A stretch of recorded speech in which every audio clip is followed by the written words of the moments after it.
Ayan, labadami. Naglalaba ako guys. Nakapagsampay na ako ng tikulot. Ayan, ito yung binisip ko na lalaro na.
Kaya pampiin ito.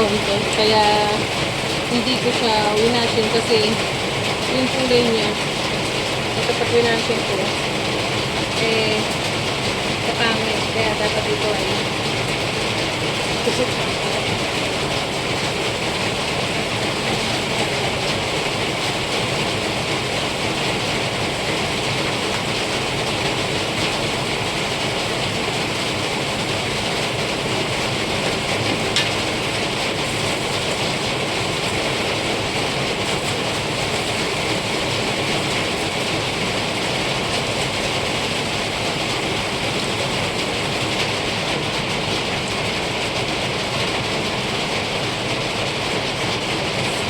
Ayan guys, ang lakas ng ulan guys kanina. Ngayon medyo humina na siya guys.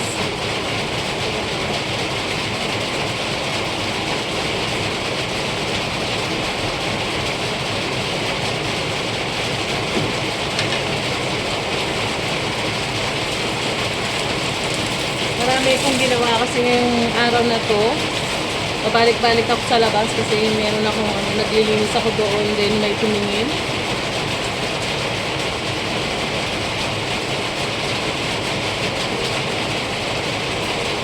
Kaninang maaga guys, naglinis ako doon sa labas. And then, bumalik na naman kaming mag-asawa pag kaano na, break time na.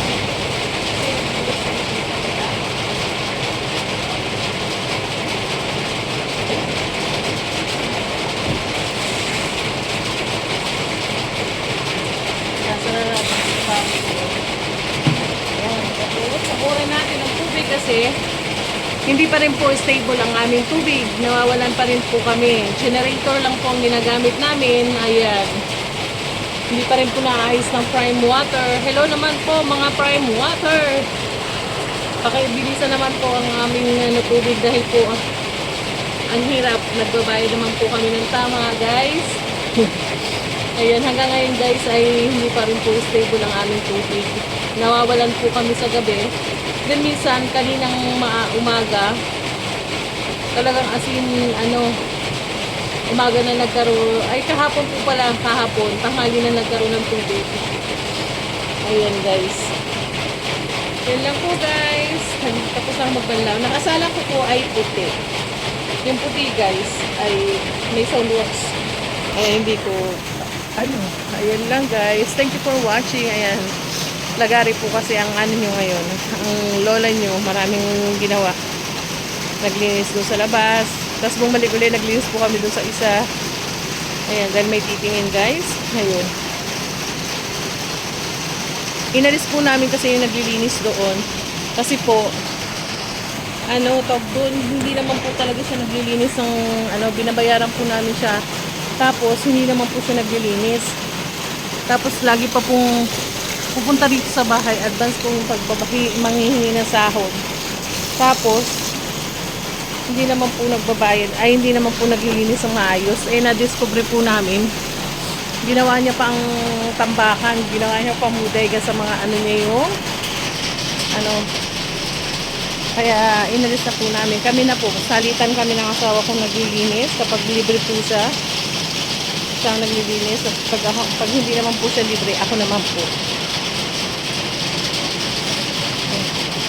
Ngayon po, nandun po siya sa Manila, asawa ko pagkatapos kaya kaninang ngayon ako naman po ang pumunta doon. Ako tumawag po kasi hinihintay po namin kanina.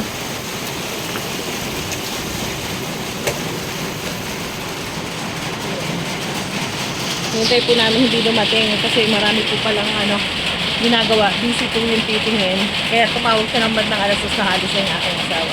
Kaya po lumabas na naman po ako. Then dito yung mga bata naghanda sila ng silang gumawa.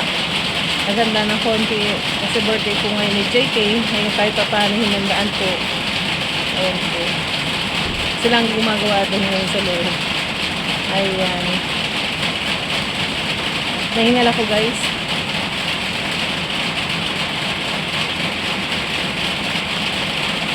Puti na lang naman din yung nakasalang ko guys. Mamaya pagkatapos isasampay ko na lang din siya.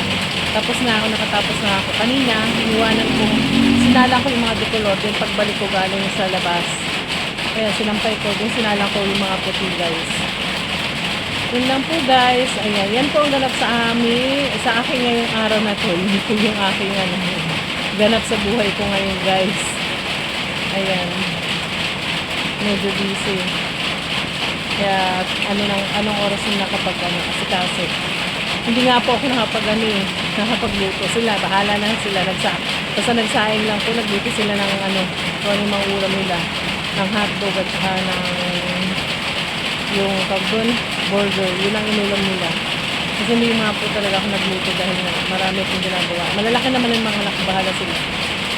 Sila na ng luto ng tanghalian. Pagkain na. Pero kaninang umaga, yung anak ko nagluto ng almusal. Ayun guys.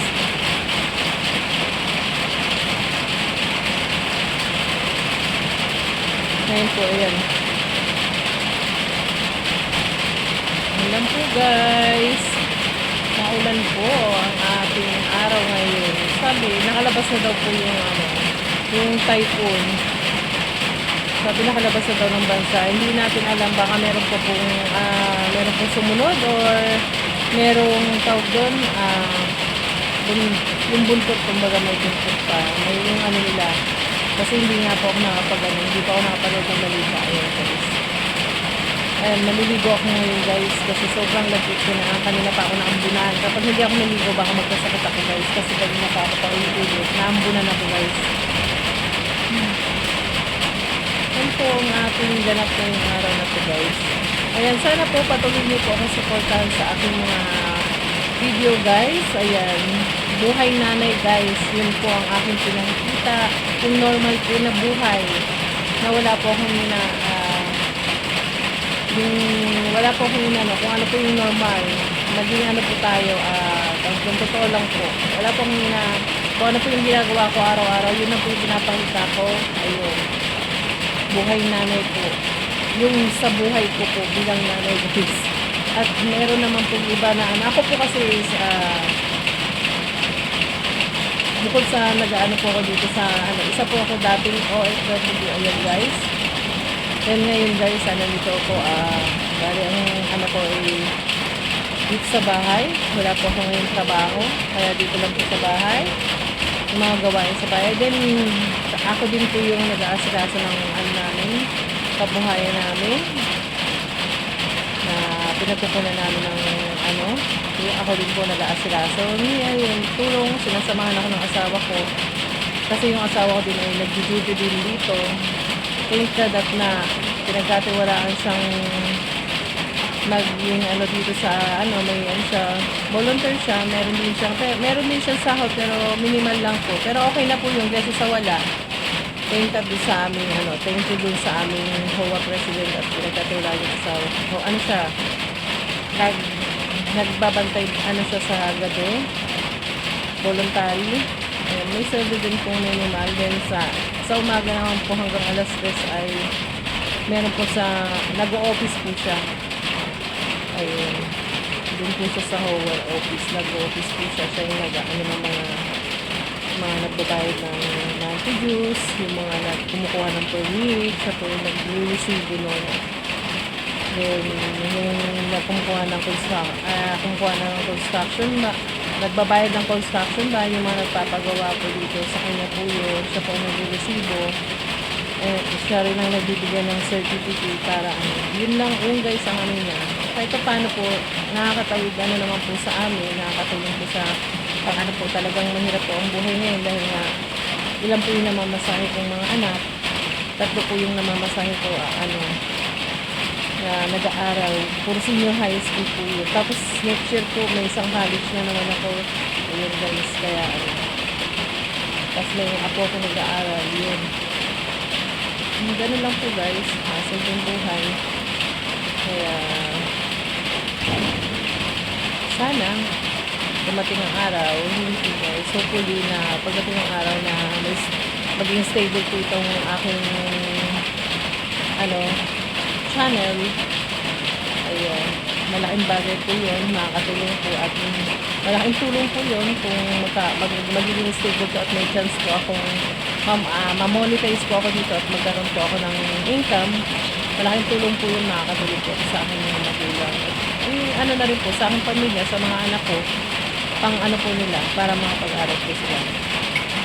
And guys, yun lang po. Kasi hindi na rin po ako pwedeng mag-abroad dahil nga may sakit na rin po ako, matanda na rin po ako. Hindi na po ako umalis. Kasi matanda na rin po. May sakit na po ako. Kaya yung asawa ko din naman ay matanda na rin. Mas matanda po yung asawa ko. Kaya hindi naman po na makakuha ng trabaho. Yun na lang po yung konting pinagkakakitaan namin na sa tulong ng aking ano, yanan, yun po yung inaanahan namin. Pero hindi naman po lahat na pwede namin galawin. Kumbaga, doon lang po kami, yun lang po yung pinagkukunan namin ng lahat ng pangangailangan namin sa aming pamilya guys. Ayun, malaking tulong guys yun. Kasi wala po talaga kami. Kaya po ito pong pag-aano ko po. Ayun kasi po guys, yung ganun ko ay may tao pa sa labas, ako po yung nag-aasikaso, ano yung asawa ko. Yun po yung pinagkukunan namin ng kabuhayan, ng pambaon. Pero hindi po sapat dahil po, hindi pa naman po hindi po sapat dahil sa marami pong gastusin, marami kami, then ilan yung nag-aaral ko. Marami po talagang gastusin, kaya po hindi talaga sapat.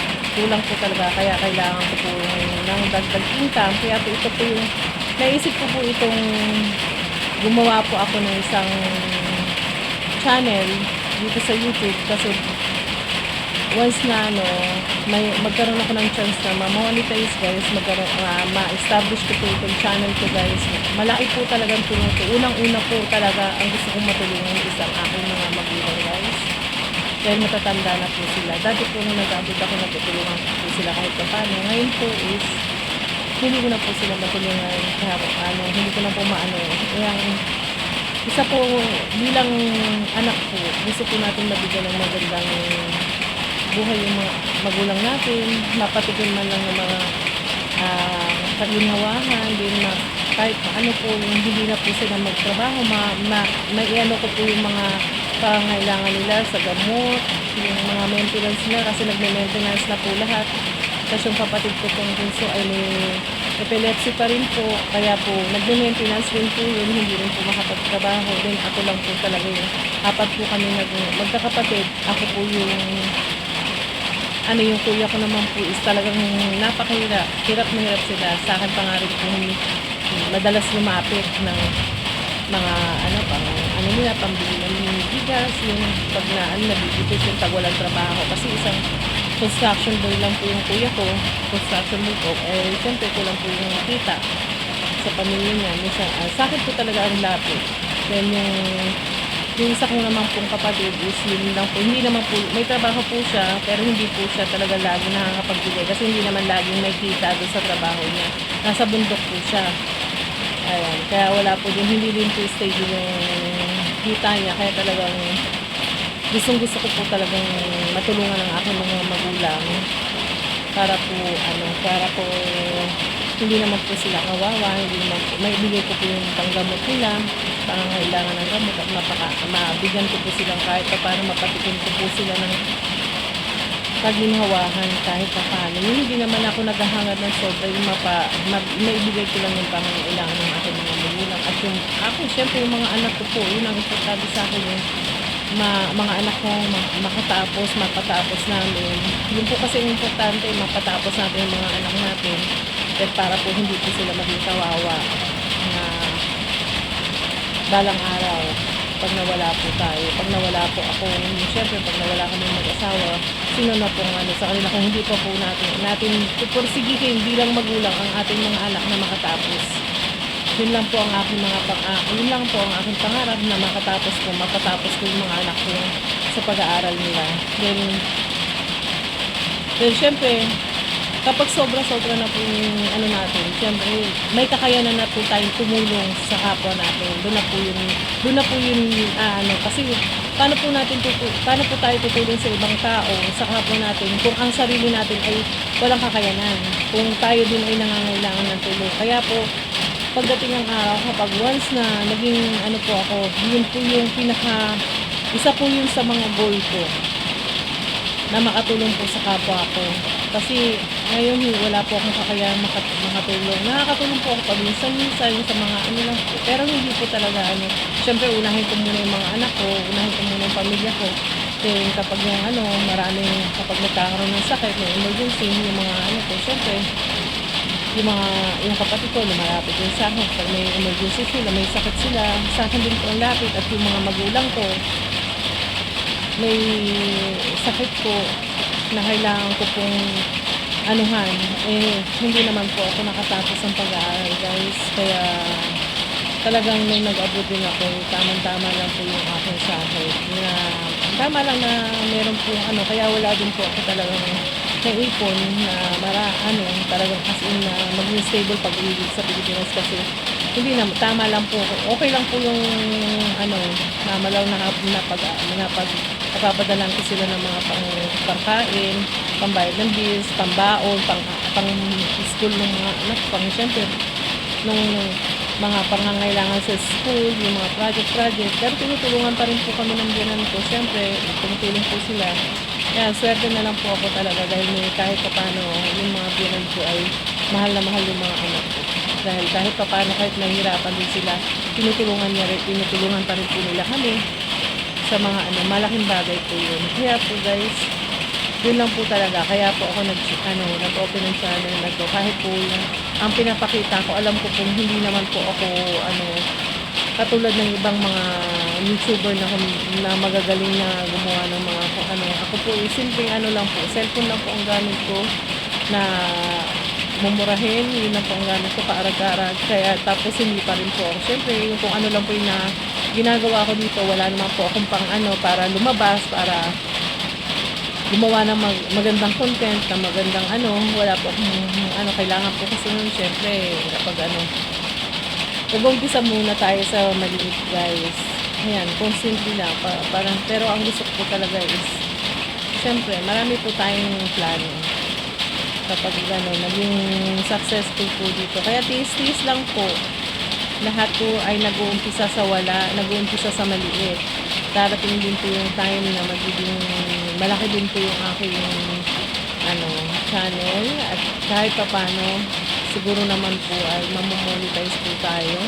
Ngayon po ay nasa 510 subscriber na po ako. Thank you po sa mga nag-subscribe sa akin. Ayan, maraming pong salamat. At sana po patuloy pa rin po akong suportahan ng aking mga subscriber. At sana po yung mga makakapanood po nito ay tulong nyo na lang po sa akin. Mag-subscribe po kayo sa aking channel, guys. Kahit po ganito po yung aking channel, simpleng nanay lang po yung yung mga pinapakita ko lang po ay mga simple lang po, guys. Mga lang po, normal na ginagawa ng isang nanay. Ayan, guys. Dito sa yun lang po lahat ng mga ko, guys. Yun lang po, guys. Thank you for watching and sana patuloy niyo po ako supportahan. Pakiano nyo po ako, paki-subscribe po. Ayun. Subscribe nyo na lang po ako guys. Malaking tulong po yun guys. Thank you for watching. Bye bye and magandang hapon po. Maulang hapon.